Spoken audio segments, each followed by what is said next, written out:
Assalamualaikum warahmatullahi wabarakatuh. Halo teman-teman, perkenalkan nama saya Rusni dengan NIM 22090350063, kelas manajemen I angkatan 2022, Prodi Manajemen, Fakultas Ekonomi Bisnis, Universitas Negeri Makassar.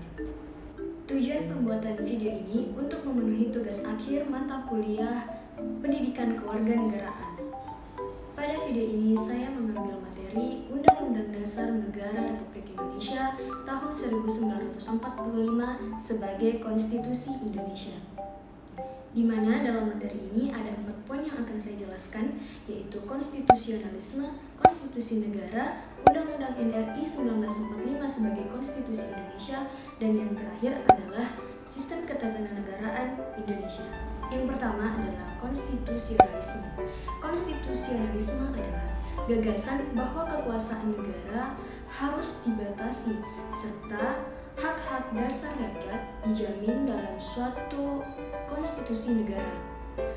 Menurut Carl G. Friedrich, konstitusionalisme adalah gagasan bahwa pemerintah merupakan suatu kumpulan aktivitas yang diselenggarakan atas nama rakyat, tetapi yang tunduk pada beberapa pembatasan yang dimaksudkan untuk memberi jaminan bahwa kekuasaan yang diperlukan untuk pemerintahan tidak disalahgunakan oleh mereka yang mendapat tugas untuk memerintah.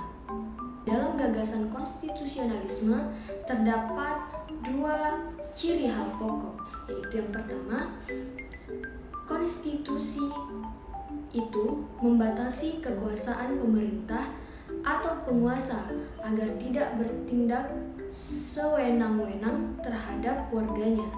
Kemudian poin kedua, konstitusi itu menjamin hak-hak dasar dan kebebasan warga negara. Konstitusi atau undang-undang dasar dianggap sebagai perwujudan dan hukum tertinggi yang harus ditaati oleh negara dan pejabat negara sekalipun.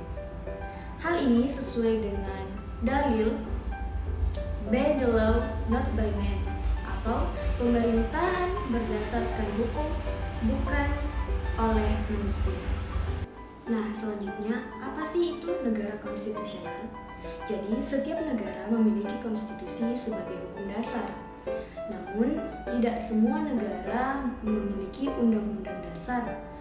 Apakah negara yang mendasarkan diri pada suatu konstitusi layak disebut sebagai negara konstitusional? Negara konstitusional tidak cukup hanya memiliki konstitusi, tetapi juga negara tersebut harus menganut gagasan tentang konstitusionalisme. Kita beralih ke poin kedua, yaitu konstitusi negara. Yang pertama adalah pengertian konstitusi.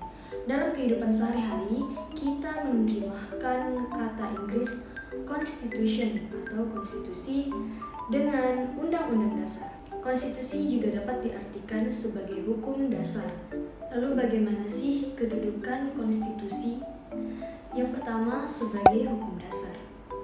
Konstitusi berkedudukan sebagai hukum dasar karena ia berisi aturan dan ketentuan tentang hal-hal yang mendasar dalam kehidupan suatu negara. Nah, yang kedua, sebagai hukum tertinggi. Hal ini berarti bahwa aturan-aturan yang terdapat dalam konstitusi secara hierarkis mempunyai kedudukan lebih tinggi atau superior terhadap aturan-aturan lainnya. Oleh karena itu, aturan-aturan lain yang dibuat oleh pembentuk undang-undang harus sesuai atau tidak bertentangan dengan undang-undang dasar.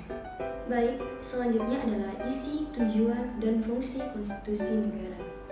Isi daripada konstitusi dalam pasal demi pasal Undang-Undang Dasar 1945 adalah: yang pertama, hal-hal yang sifatnya umum, misalnya tentang kekuasaan dalam negara dan identitas negara. Kemudian yang kedua, hal yang menyangkut lembaga-lembaga negara. Yang ketiga, hal yang menyangkut hubungan antara negara dengan warga negara. Yang keempat, konsepsi atau cita negara dalam berbagai bidang. Yang kelima, hal mengenai perubahan Undang-Undang Dasar. Yang terakhir, ketentuan peralihan atau ketentuan transisi. Kemudian terdapat tujuannya. Tujuan konstitusi negara yang pertama, memberi pembatasan sekaligus pengawasan terhadap kekuasaan politik. Yang kedua, melepaskan kontrol kekuasaan dengan penguasa itu sendiri. Ketiga, memberi batasan-batasan ketetapan bagi para penguasa dalam menjalankan kekuasaannya. Adapun fungsi-fungsi konstitusi negara. Yang pertama, fungsi penentu atau pembatas kekuasaan negara. Yang kedua, fungsi pengatur hubungan kekuasaan antar organ negara. Yang ketiga, fungsi pengatur hubungan kekuasaan antara organ negara dengan warga negara. Yang keempat, fungsi pemberi atau sumber legitimasi terhadap kekuasaan negara ataupun kegiatan penyelenggaraan kekuasaan negara. Yang kelima, fungsi penyalur atau pengalih kewenangan dari sumber kekuasaan yang asli, yang dalam demokrasi adalah rakyat kepada warga negara. Yang keenam, fungsi simbolik, yaitu sebagai sarana pemersatu sebagai rujukan identitas dan keagungan kebangsaan, serta sebagai center of ceremony. Yang ketujuh, fungsi sebagai sarana pengendalian masyarakat, baik dalam arti sempit yaitu bidang politik dan arti luas mencakup bidang sosial ekonomi. Dan yang terakhir, fungsi sebagai sarana perekayasaan dan pembaharuan masyarakat atau social engineering atau social reform. Kita telah sampai pada poin ketiga, yaitu Undang-Undang RI 1945 sebagai Konstitusi Indonesia. Konstitusi Negara Indonesia bernama Undang-Undang Dasar Negara Republik Indonesia tahun 1945, yang selanjutnya disingkat UUD NRI 1945, yang pertama kali disahkan oleh Panitia Persiapan Kemerdekaan Indonesia pada tanggal 18 Agustus 1945. Konstitusi ini diundangkan dalam Berita Republik Indonesia nomor 7 tahun 1946.